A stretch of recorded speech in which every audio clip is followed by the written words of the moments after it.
Hello everyone, welcome to our webinar. Thanks for joining us today. So for those of you that weren't sure what link you've clicked on, welcome to the Ben Benefits Teardown.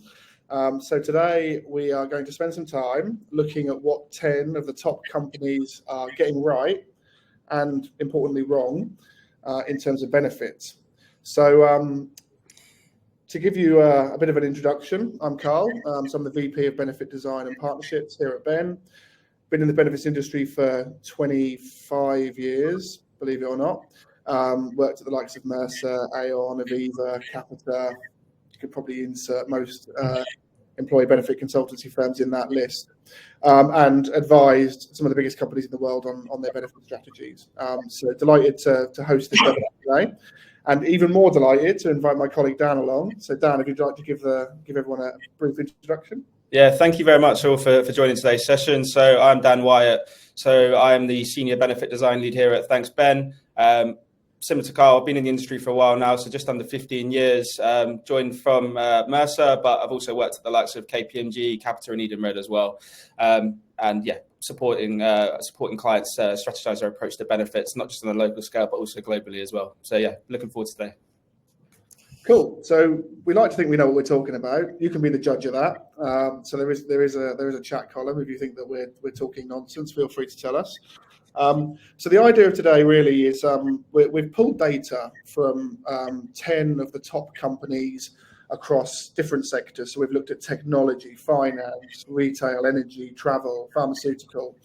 And we've pulled data that we know, and we've also pulled data that's readily available. So a lot of companies shout about what they do on their websites, and we've gleaned that as well. We may name some names, we may not. We'll see how we go along with this. The original sort of premise of this was a benefits roast. We've changed that to teardown. I'm 41, I can't use the word roast. So we've gone with benefits teardown. And as it's Valentine's Day tomorrow, we've decided we're going to be showing the love a little bit more than critiquing. But between Dan and I, I'm sure there'll be some critiquing in there as well, nonetheless. So hopefully there's something in there for everyone. As I said, we're looking at multiple sectors. And as I said, we pulled data from what we know and what's freely available. If at any point during this webinar you think, do you know what, I would love Dan and Carl to scrutinise my benefits package, feel free to let us know. In the comments section, there is a link which you can fill in, and we can then submit your benefits data, and we can tear that down as well. Tear down sounds so negative, doesn't it? We'll scrutinise it. Let's say that, shall we? Also, we'll have some time for questions at the end. So at the bottom right-hand side, you should see a little question box. Please put your questions in the questions box, not the chat box, just so they're all in one place and we can find them easily. I think that's it in terms of introductions. So numbers are looking pretty steady now. So let's dive straight in. So the first thing we wanted to look at, I think, was some of the common strengths, some of the common areas where these top companies are consistent in their benefits approach and their benefit strategy. And I think one of the things that was evident to me when I was looking at these was that there actually was a clear strategy in place. I think often it's taken for granted that companies have a benefit strategy, and actually most don't. So having a clear strategy in place and then tying that strategy to business goals, objectives, and culture seemed to be something that flowed throughout all of those companies. And I know that this is something that Dan is very passionate about. So Dan, I'd love to get your thoughts on that. Yeah, 100%. And I think, it was good to see that the majority of the companies that we assessed actually were doing that, like you said, Carl. And I also think it's actually a big priority and an urgent priority in that matter for a lot of the businesses, regardless of industry, geography, on a global scale right now. I think it gives companies a good opportunity to actually align their benefits with their overall mission purpose as an organization, but then also think about what values do you promote to your employees as a business. So that could be along the lines of inclusivity, well-being, and how do we align our benefits offering to support those values? So it doesn't just look like we have these values, but it also looks like we're supporting and promoting them in an active and proactive way. What was quite interesting as well is I think a lot of the companies that we looked at also had that clear, defined minimum standard of care. So when we think about that alignment to wider company values and objectives, they're clearly thinking about their employees' well-being, regardless of geography, and trying to kind of define what is the local norm in one specific geography, and trying to make sure that there's a bit of an equitable approach taken. I don't know, Carl, would you agree with that?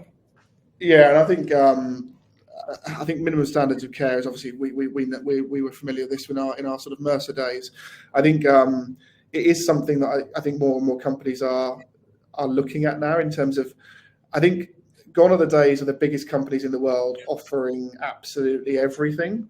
I think there was certainly some of the larger tech startups, say startups in the sort of .com boom rather than recent startups. They are the ones that perhaps went all in, guns blazing on benefits, let's offer the world, and have quickly started to scale that back a little bit, thinking, well, actually, we can't really afford to do that anymore, or there's no real justification necessarily for doing that. Therefore, what, like you say, what are our minimum standards of care? Where does our duty of care stop? And let's provide cover up to that level, and then anything else beyond that is up to the employee to make selections. I would agree with that, and I think obviously naturally you're going to be comparing apples and pears in different countries depending on what is available within each market, market maturity. But there is one area which I believe is now being classed as more of a benefit than a policy, and it's thinking about your family-based policies, your leave holiday-based policies. They do align, and they are easily aligned to your wider company values, what you believe in as a business. And they should be seen as benefits. Policies are benefits, and it's a great excuse to start promoting them to employees. And it's also one of the easiest benefits to align on a global scale. So you define what those rules are as a business, and you have that choice. You have that flexibility to put in front of your employees.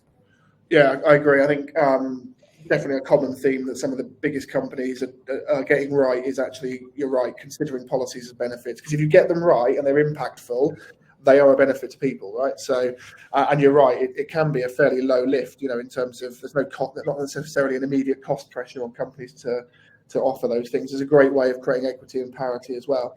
One of the areas in that I guess I've noticed that a lot of these companies are offering support in is this whole work from anywhere piece. That seemed to be like a policy that came out through almost all of them and I guess in a post-COVID world, that seems like more and more companies are offering that. However, I'm kind of also seeing that there's a lot of companies that are now putting more compulsion on coming back to work. So it seems a bit contradictory now, I guess, in terms of what those companies are doing. I would agree, and obviously, regardless of whether there's a hybrid working environment, you're fully remote or you're fully in the office.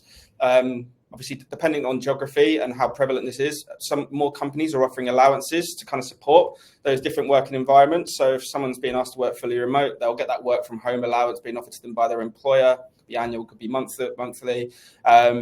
Depending on geography, what the local norm is, again, could be linking in with things around like meal vouchers or meal allowances, all the way to commuting allowances. But ultimately, there are opportunities here which we're seeing across each of the 10 organisations that we assessed, where they have a lot of strengths. They're promoting the right benefits. They're showing and providing that true choice, true flexibility in alignment with what the market is requiring and the talent is requiring.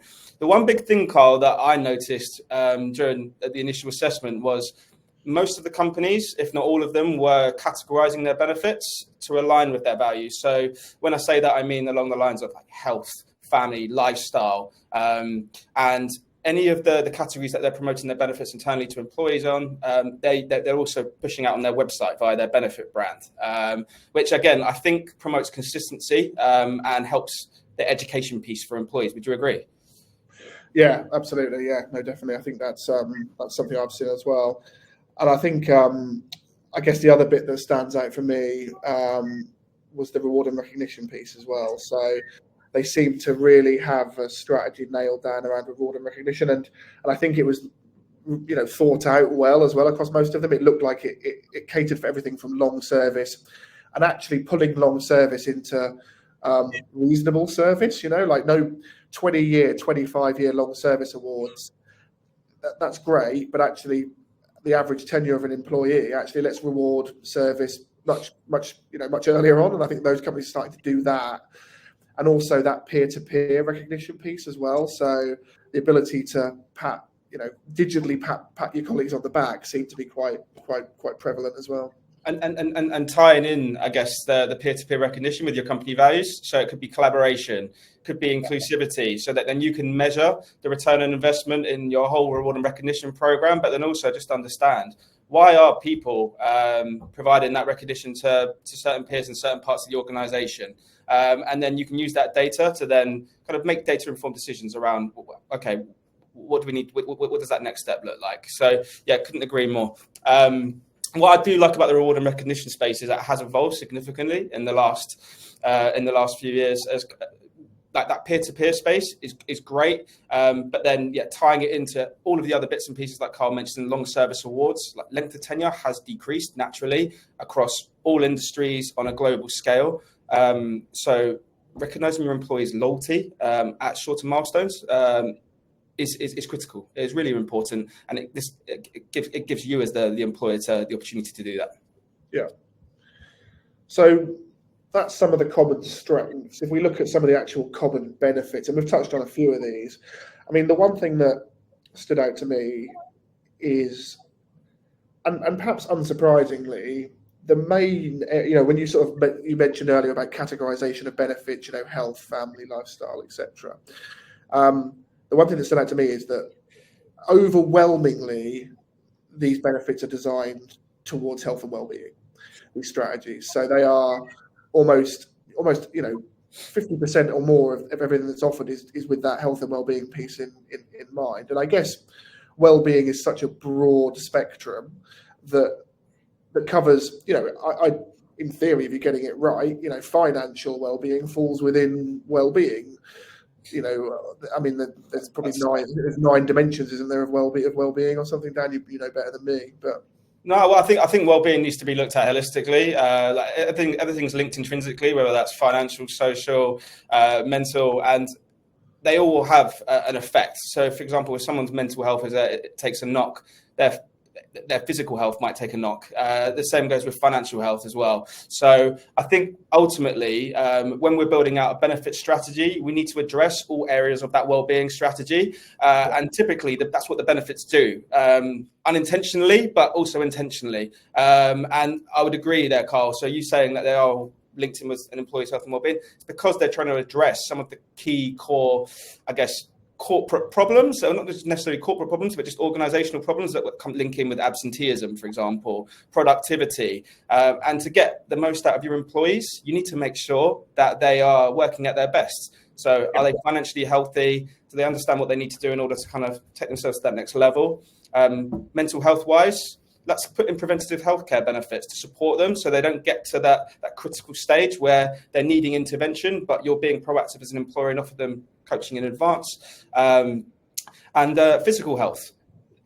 Seeing more companies offer subsidized gym offerings, on-site gyms, or even just discounted offerings. One, it supports from a financial well-being point of view because employees can save up to 40% of their gym memberships depending on the provider.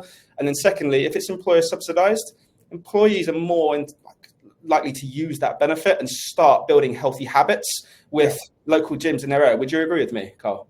Yeah, no, definitely. Yeah, I think I think the well-being piece for me is it's so vast now. I mean, we're talking about things that we weren't talking about, a few years ago in terms of benefits now, and I guess you're seeing a lot of that in these progressive companies around things like assisted reproduction, for example. So when I sort of think of assisted reproduction, and I use that term purposefully because for same-sex couples, fertility isn't necessarily the issue. So I think to label everything as fertility is wrong. I think those companies are very clever in the way that they're doing this, right? So some, and it's not necessarily about what they're providing. Some will only go into certain elements of assisted reproduction. Some will go, fully into it and support IVF, RUI, etc., surrogacy, all those sorts of things, and gender dysphoria as well. So transgender support. So some companies will go into gender dysphoria support. Some will actually go into full gender reassignment and funding surgery. A lot of these companies are doing these sorts of things. But what really interests me about certainly about the latter element of that, the transgender benefits piece, is that these companies aren't just taking the off-the-shelf solutions from the likes of the Axes and the Boopers of the world. They're looking at those, or they're scrutinising them. So an example of that is that when it comes to gender reassignment surgery, there are so the NHS, for example, has conditions that have to be met before someone is eligible for surgery. Those conditions are being scrutinised by those companies against some of the more global standards. So, for example, WPATH, the World Professional Association for Transgender Health, which is deemed the gold standard, these companies are not just taking off-the-shelf products, they are scrutinising these off-the-shelf products, operating trusts if they need to broaden what these products are into something that they believe it should be, by taking the relevant advice from these associations and from these networks that are experts in their field. I think that is really, really powerful, and I'm seeing a lot more of that happening as well. I would completely agree. Just the other point from my side, I guess, if we're thinking about, the common benefits, I think for me, just going back to that well-being piece, there's been a big shift in the market in terms of companies wanting a true return on investment on their benefit spend and what they're offering. And I think a great example here is an employee assistance program, for example. It's usually underutilized by most, and that comes down to a couple of reasons. It looks at it's not widely communicated enough, so that could be on a benefits portal, it could be on an intranet, so employees aren't necessarily aware of the value it can bring to them. What we've seen in the market and what we've seen from some of the companies that we assessed, Carl, which I found quite interesting, was they're trying to take a bit more of a proactive approach on what providers they are sourcing for this benefit. So it's proactive coaching rather than just counselling on a reactive basis, which I think is massive. It helps identify problem areas before a problem has actually come about, and then they can take action. They can start thinking about, okay, what healthy habits do I need to build? Who do I need to speak to? How do I counter this before it actually does become a genuine problem? The same goes with discounts as well. The majority of the businesses that we did assess had a comprehensive financial well-being strategy with a discounts platform to support the day-to-day costs for their employees. But ultimately, again, in the past, are they communicated enough? Do employees and do employers genuinely see that true ROI? Probably not as much as they probably want. We're seeing that kind of more forward-thinking approach now, with providers now onboarding new approaches to engage employees on a regular basis through benefits platform like Ben to help employees save £1,500, £2,000 plus per year, and align it with their reward and recognition. So yeah, apologies. That was just my final point on that. That's grand. Yeah, and I think I'm just one other sort of area that I think just to touch on is women's health as well, right? So a lot of particular focus on women's health. Now, many will say men's health. We need to be talking about men's health as well, and I think, and I agree.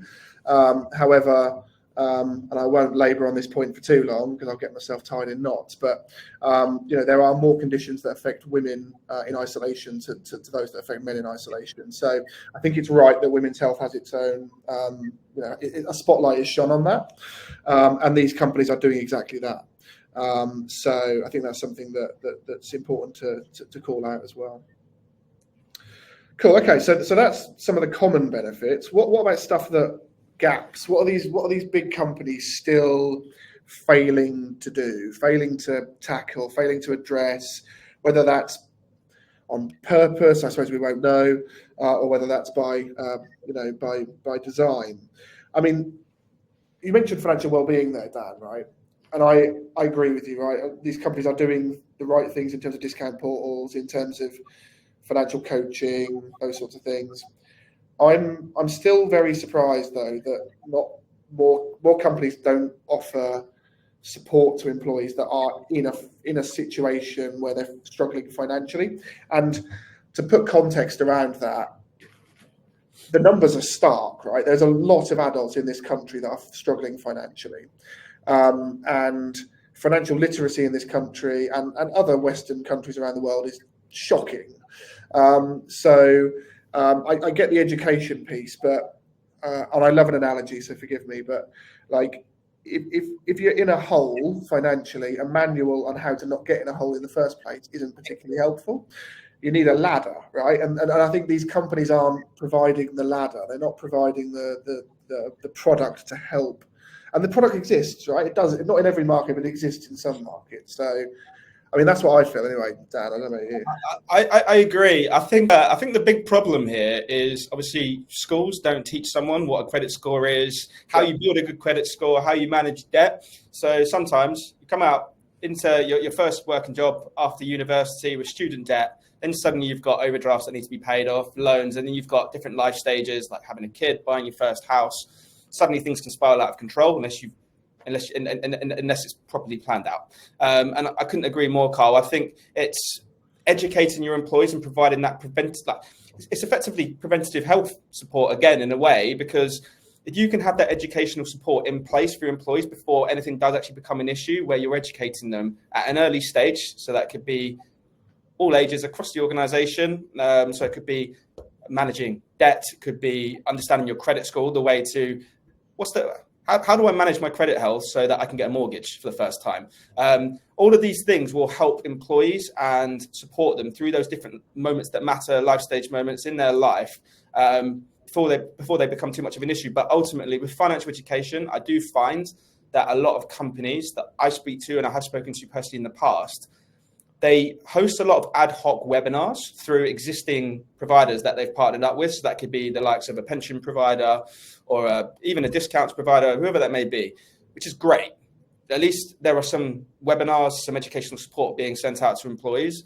But I do feel like also employees need more. They need structure. And there are different points in the year that webinars, topics, on-site events can be hosted to address some of those issues and educate employees all year round.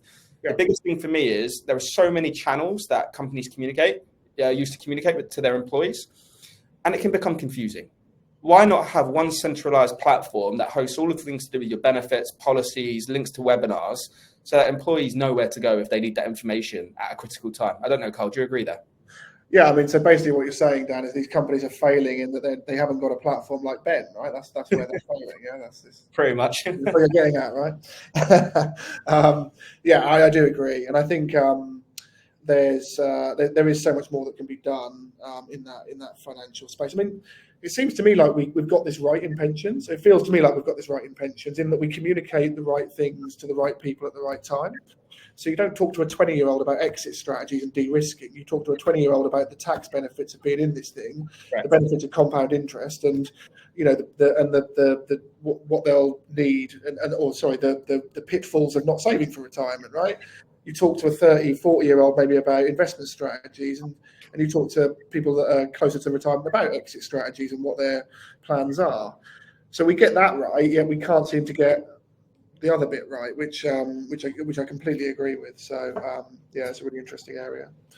I think one other area that I noticed that not a lot of companies are doing, and this is a bit niche, so I apologise for getting into the weeds probably too much, but a simple, really easy thing to do, caveat for most industries, is things like national holiday trading, right? So we've got a very diverse population in the UK, diverse workforce, therefore, different religions. Why are we not allowing people to trade Christmas for Eid, for example? That seems like such an obvious thing that hardly any companies are doing, and it has such a, again with that, through that lens of DE&I, like, come on, let's start doing some of these things that are obvious, right? I couldn't agree more. I think more and more companies are trying to make their benefits package more inclusive, or as inclusive as possible. And sometimes in our head, we think, actually, do we just need to offer, I don't know, partner cover, family cover, or change some of the meal options, or I don't know, add more voluntary flexible benefits? That's a great way to start. It's a good starting place. But actually, when we think about inclusivity and evolving that benefit strategy, you will have an existing benefits offering in place. You can review your gym benefit offerings or providers, partners, to make sure that they're accessible for all employees across your business. So that could even include in wheelchair users, for example. We could be thinking about on-site canteens or meal vouchers. Have they got choice? that relates to what they need. So it could be halal, vegan. So there are options for absolutely everyone. So there are different approaches around how you can make your benefit strategy more inclusive without necessarily having to increase costs of the business. And that's definitely something that we're seeing a lot more of across all industries and geographies. Yeah, and I'm just scanning the chat there. Clearly, everyone listened to me when I said put your questions in the questions thing, because everything's in the chat, but that's fine. Don't worry. I'll let you all off. One of the comments there is around why trade, why not just do it in addition? And that's a valid comment, right? Actually, why do we have to sacrifice one for another? So yeah, I've not seen any company do that, but why not? Hey, it's, let's consider these things. Cool. Okay. Let's move on to biggest opportunities to improve. So I've put in my notes here, and I'll be judged for this because I always say I don't ever do notes. But I've put more choice. So the UK market is one of the most mature markets in the world for what can be offered in terms of benefits. The US is very similar. There are markets that are considerably less mature than that, obviously for reasons of state systems and cultural anomalies and the makeup of their economy. Won't get into that, but ultimately the art of the possible in a lot of places is vast. Why not just chuck everything in there? Why not and this is where Dan and I Dan said I agree with you every time, and this is where he says I disagree. My view is, I guess what I would see as an opportunity for these companies is why not just offer everything you can as a voluntary benefit to employees?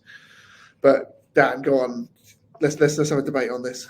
So couldn't agree more in terms of we need to make sure we've got the most appropriate amount of choice and flexibility available to employees, Carl. But I would probably say it has to be relevant choice in my personal opinion. The reason being, I find just from personal experience, I don't want to speak on behalf of everyone that's on this call today, but if I logged onto a platform and I had 50 new benefit options that I had to learn about, read benefit texts, look at videos, I would probably disengage, or I'd say I want to come back to that in a week's time. If I go on there and there are 15 options that are clearly aligned to my needs, my day-to-day needs, and the company has listened to me, there's more of a high chance for me to actually go on and select those benefits because I know that those benefits are going to be useful to me and I already understand them to a high level. I do believe in the paradox of choice in a way where I feel like we can overwhelm and provide employees with too much choice. Therefore, it's good to have the right balance, but I do agree, more choice, more flexibility. And there are great ways around how companies can work that out. And I think it's important for companies to listen to their employees, Carl. So that could be, if you've got employee resource groups internally, so it could be DE&I, the younger workforce, working parents.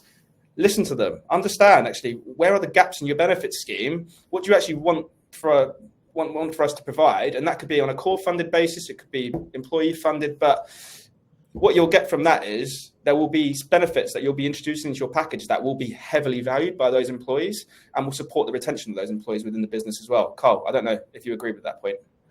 Yeah, I do agree with you, man. I think I guess I come from this in the angle of wanting the market and desiring companies to move away from paternalism. The employer-employee relationship is not an adult-child relationship. I think, and I guess my fear is that when we say things like we don't want to overwhelm you with too much choice or we don't want to confuse people, I think we're sort of leaning into that paternalistic world of parent-child, and I think we need to move away from that. However, I completely acknowledge your point, and I do think if you provide choice, you have an obligation to educate. That sounds like some kind of Spider-Man thing, but you do. I do believe that's true. But I think people are very capable of making decisions. We make decisions every day. I said on a recent webinar that people, or I think it was on a comment on LinkedIn, that people don't choose to go to Tesco Express because they're overwhelmed by the choice at the Tesco Superstore. We make choices every day. So, but having said that, I completely agree with most of what you said, and we will continue to agree to disagree on that point, Dan. Right? I was just going to say, I think we when we think about opportunities to like improve, I think we think quite heavily around actually those benefits that you've got in place. But you just made a good point there: education, and communications. And I think a lot of companies, you could have the most comprehensive benefit strategy in the world that meets the needs of all of your employees. But ultimately, you need to communicate that in the right way through the right channels to address all of the needs of your employees. Like there are 16 different personality types. In order to kind of see that true return on investment. And I think that's what the next step is for a lot of the businesses. Not a lot of the ones that we assess do currently have a really comprehensive strategy in place already, but just in general, so that employees do see that value, they understand those benefits, and they engage on a regular basis with the benefit brand that you've got in place. I don't know, Carl, again, would you agree there? Or would you say that's a key priority for a lot of the businesses that we speak to? Yeah, I do agree with that completely. Yeah. And we've sparked something of a debate in the chat channel here, Dan. This is going to be a nightmare to try and decipher the questions out of this later, but we've got a bit of debate going on in the chat channel. So fantastic. It's in Gemma on there. Hi, Gemma. Haven't seen you for a while. Cool. Okay. And then just finally finish up on this sort of biggest opportunities to improve piece. I think for me, I'm seeing a lot of intervention over prevention.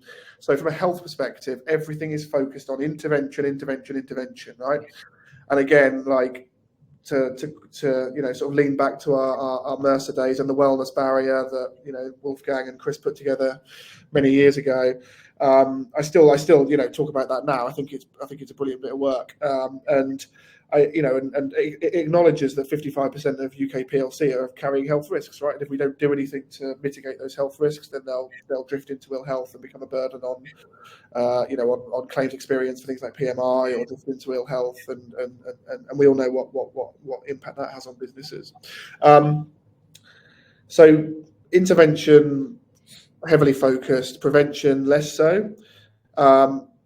Not surprising companies act like that, because most healthcare systems around the world act like that, right? So there's very little focus around prevention. It's all, don't get me into the whole treatment of symptoms rather than conditions. But I think, ultimately there is more that can be done there. And for my second analogy of the day, I used to call this the bathtub analogy. So it seems to me that companies are spending more and more money on more sophisticated ways of bailing out the bathwater, and nobody's actually thinking, well, how do we turn the tap off in the first place, right? And I think that is a huge opportunity for this industry to consider, well, what are these health risks and how do we mitigate them?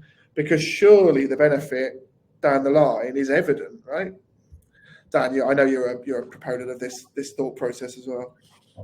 Yeah, no, I couldn't agree more with your points there, Carl, if I'm honest. Yeah, to be fair, I don't really have much to add to that point now, because I actually we 100% agree and align with each other on that one. Yeah, cool, nice, excellent. Okay, and then let's move on to what can we learn from the best. So I guess to summarise what we've been talking about, Dan, I guess having a strategy would be something that companies could learn from the best. Go on. I was going to say, so for me, I think the word strategy gets thrown around a lot. And I think, what is a strategy? And I think, first and foremost, with the benefit and reward philosophy, strategy, we need an employee value proposition that's individualized and actually understands the employee's needs. So there needs to be aligned to your mission purpose. It needs to be aligned to your company values, your objectives. What are you looking to achieve in the next 1, 2, 3 years? What type of talent are you bringing in? Do you know where your benefit offering is currently positioned against the current market to bring in that talent? With that, then comes communication strategy. Get that communication strategy. Think about the different channels. Think about the different personality types. I think, was it 1 in 5 neurodiverse in the workplace? It's a massive number. And from that, emails aren't going to resonate with everyone. So let's think about on-site events, webinars, emails. I don't know, Carl, would you agree with those points? Yeah, no, I do. Yeah, absolutely. I think, the communication piece is huge, isn't it? And certainly half the battle. I think the strategy piece for me is is moving from throwing mud at a wall and seeing what sticks to actually thinking this through and using data, but not relying too much on data. So I think the data we both put very high in terms of credibility is employee listening, right? So don't just guess, ask. I think is the most simple bit of advice so that we can take from these companies, right? They ask their employees, and they do it on a regular cadence as well. So, and that's not about asking a 30-question survey. I think a lot of these companies actually do things like pulse surveys, where they ask little and often. Yeah, and it doesn't have to necessarily be a case of if you host a focus group or launch an employee survey, the biggest concern for a lot of employers is creating an unrealistic wish list of benefit ideas that you can't fulfill as the employer. Ultimately, the key from any employee listening is actually understanding the key trends. Is health and well-being a key trend? What part of health and well-being? So we go back to that financial well-being, mental health. Do you feel like you have enough support in place, or do you need more? And then using those trends, we can then identify solutions so that we're working in a preventative space and preventative and proactive space rather than reactive. So yeah, I couldn't agree more. The other thing, Carl, I don't know whether you agree, I think it's when we think about strategy, you need to know what your goals are for the next 12, 24 months, but you also need to understand, know what that budget looks like as well. Benefits are a massive cost to the business. And what you're going to want to do as the employer is optimize that benefit spend so you get the best return on investment. But to do that, we need to understand what that approach looks like, what the key priorities are, and what the potential cost/savings opportunities are to you as a business based on employee feedback, market data, and just general business objectives. Yeah, absolutely. Yeah, no, I agree. The other piece around the sort of what we can learn best, I think, is not making utilization the determining factor of success of a benefit. And this is what the whole market has been built upon for decades is, well, you've only got 3% take up on that benefit. Let's rip that out and put something else in. And that is daft, how the market's operated for years. I say this like critically from the outside in. I was part of it. I did this as well. It's how we operated. And I think now there are certain benefits where utilization is an important metric, right? I've kind of moved to the dark side, and Dan's thinking in this recently. Dan's convinced me that for some benefits, this is fine, but for other things, like fertility support, assisted reproduction. Sorry, you may impact the lives of 2 or 3 people out of 1,000 or a few thousand, but to them, it's the most important thing in the world. So they're the areas that I think utilization needs to be put to one side, and its benefits become about narratives and about impact and about storytelling. And I think actually a lot of CEOs that I've spoken to are increasingly more interested in that than anything else. So I think that's another area I think that we can learn from these guys. I couldn't agree more. I do think, obviously, as you said, Carl, there are some data points that will help you build out that health strategy for yourselves as a business. So understanding the key areas like an EAP, what people are claiming potentially for on a healthcare benefit. But ultimately, you are right. There are benefits out there where it affects the lives of 2 or 3 employees, but the value it brings is unbelievable. And you'll have an employee for life, or if not a very long period of time. So yeah. Cool. Okay. Right. And then let's finish up with the last section, which is any standout benefits that only a few offer. So we can rattle a few of these, Dan. But the things that stood out to me were so a few of these companies are providing more and more support in what I would call personal admin. So perhaps not so much the on-site doctors piece, because that is actually fairly common in some big industries. But some of the on-site hairdressing, laundry services, I think some of that latter stuff is dying out. But some of these companies, let's say the Silicon Valley tech firms of the world, are doing some of this stuff. And it is, I imagine it's probably amazing if you're an employee, right? I don't know whether I would join a company for these things. And does it create an environment where you're keeping people in the office or trying to keep people in the office for longer periods of time? Is that is there a moral dilemma there? I don't know. But that's certainly one thing that stood out to me. And then also, so student loan repayments. So some of the big, should we say the big investment bank, I believe, do this. And that seems like a really compelling thing if you're trying to attract the top students, talent, graduate talent in the market. That would be a reason to join. I mean, there's enough reasons to join some of these firms anyway, because it's looks incredible on your CV. But for that reason alone, that must be a compelling argument to join. And then the final thing for me was, again, not so much what it is, but what they're doing with it. On-site restaurants and canteens that are either subsidised or free, and then Dan, you touched on this. Is then the companies are then able to direct the narrative around nutrition and healthy eating and those sorts of things. So they were the standouts to me, Dan. But I'm sure you've got a few of your own as well. I do, yeah. So you mentioned obviously choice flexibility earlier, Carl. I think 5-6 years ago, the flex market, both in the UK and globally, depending on obviously countries, was more around having specific benefits in place with either employee funding, partial funding, or full employer funding. But ultimately, what we're seeing now, the direction of travel is, how do we provide that ultimate choice, ultimate flexibility to our employees? We provide them with a pot of money, which then they can then use to, I don't know, pay for a gym membership or a local yoga class down the road that wouldn't necessarily be on a provider-based benefit or network. That way, rather than the employer making all of the decisions on behalf of the employee, you're giving that autonomy, that power to the employee to make the most of that benefit spend, Carl, linking in with your point earlier, what you said.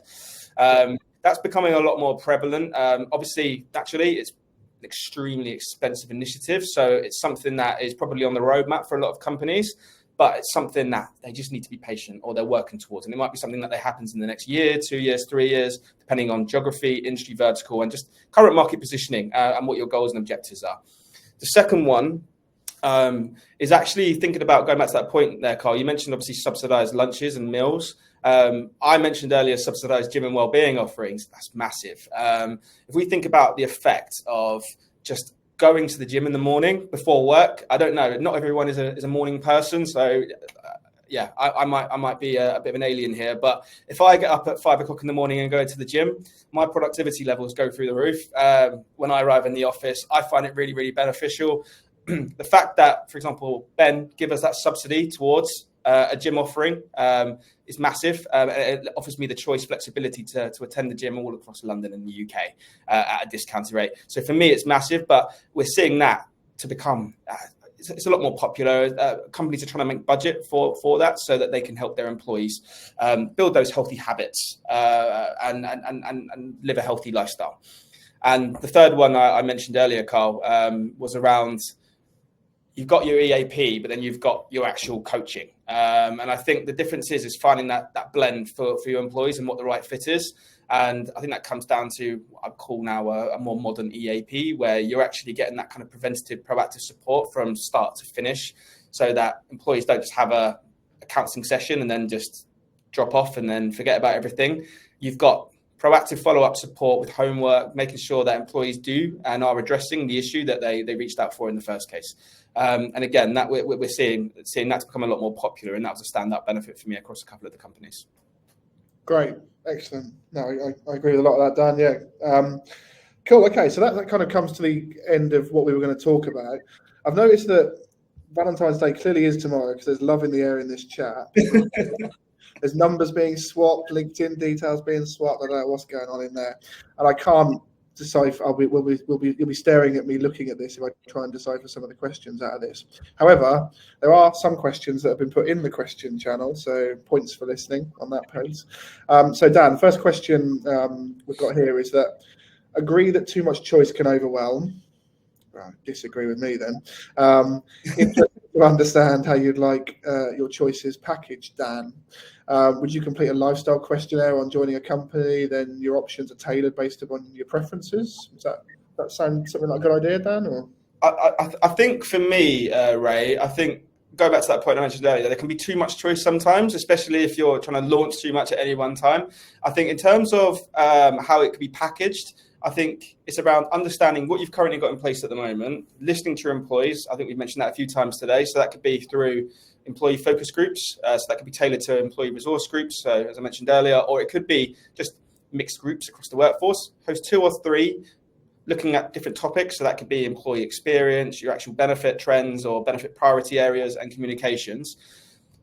Identify the key high-level trends, and then from there, you can build out a package with enough options to cater for those diverse needs across your organization without necessarily needing to introduce 50 benefits. You can introduce 20, but you know that you're covering and addressing what the needs of your employees and what they've asked for. Carl, do you agree there? Yeah. No, I do. Yeah. No, definitely. Second question we've got is around companies paying for gender reassignment. Is that not a potential litigation risk? So I'm not a lawyer, caveat on that. However, I mean, there are companies that are doing this, and there are providers like AXA and Bupa that facilitate this through the use of their trusts. They have experts in-house that help companies set this up. So I think I can't get into the risks of this. All I would say is that those companies are going through the right process before the employee gets to that stage, right? And I think that's the important piece here. I sort of touched on it earlier around what the WPATH guidelines for that are. Some are adopting that, others are adopting the NHS standards around that. But yes, I do also agree though that I know the stats are out there, but there are surgical regret is a big thing, and certainly suicide rates post reassignment are higher than you would perhaps expect or certainly want. So I think it's an area where you have to tread carefully, but I don't necessarily think it's an area that companies shouldn't look to support their employees in if that's something that is right for them. So yeah, that's what I'd say on that. Another question in, Dan. So how do you get the right balance with financial education without offering a generic webinar program or being too paternalistic?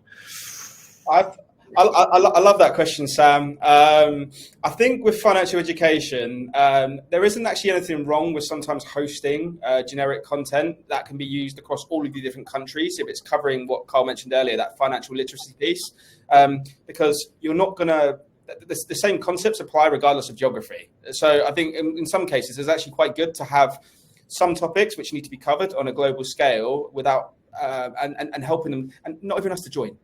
You can allow employees the opportunity, the choice to go, actually, do I want to join this? Will I find it useful? Or actually, I feel like I understand more, or I understand this enough to focus my hour elsewhere. That's fine. In terms of the additional offerings, when it comes to financial well-being and financial education, from that, you can then, and any employee listening, you do any surveys, pulse surveys, you can then kind of work out, actually, is the generic stuff enough for our workforce? Because it might be, depending on your demographic. Or do you need to kind of provide some support, whether it comes down to one-to-one financial coaching to support them with preparing for retirement, depending on your average age across the organization, all the way to helping employees, map out, if I'm only able to save, £200 a month of my salary, and I'm trying to buy a house by the time I'm, 30 years old, and I've just come out of university, what do I need to do? And where do I need to cut back? I think it's finding that right blend. I don't know, Carl, if you agree or not, but I think choice is key there. I don't think mandating webinars to your employees is going to be the best option, but you can offer the choice, and then if they think it's relevant, they'll join.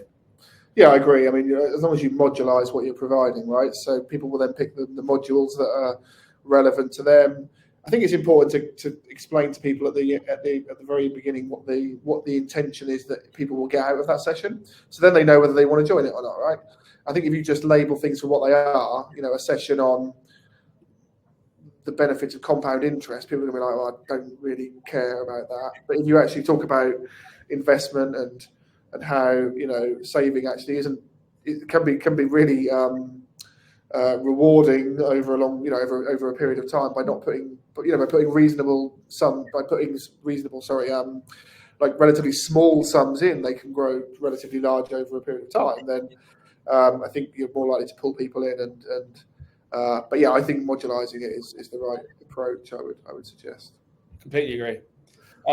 I guess, Carl, we've got. Are there a few? I think there might be a few questions also in the chat. What are these questions that we'll answer after today's session, or shall we go? Yeah, I think rather than trying to navigate the loving that's happening in there and trying to figure out what's going on, we'll pick those questions up separately and we will answer you directly. So apologies, I haven't got to that in silence while I navigated through that chat. We just had another question come in, Dan. So complete flexibility is great for employees, but the reality is that given the choice, lots of individuals prioritize fluffy benefits over benefits like protection insurance. How important do you think it is for employees to seek appropriate expert advice before making decisions? So I think you mean employees taking advice. So I think again, I think we're drifting into paternalism here, right? And this is maybe you're right. Maybe people will pick the fluffy stuff over the stuff that's important to them, and I think that's why minimum standards of care come in, right? So nobody appreciates income protection.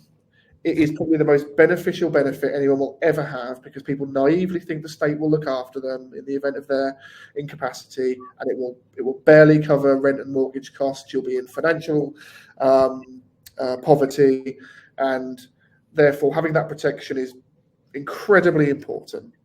Companies that don't have it will probably, if they're particularly paternalistic, will probably provide that salary replacement anyway, longer than statutory sick pay, determines they need to, and more than statutory sick pay determines they need to. So you might as well have the insurance policy in the first place. But what I'm getting at is,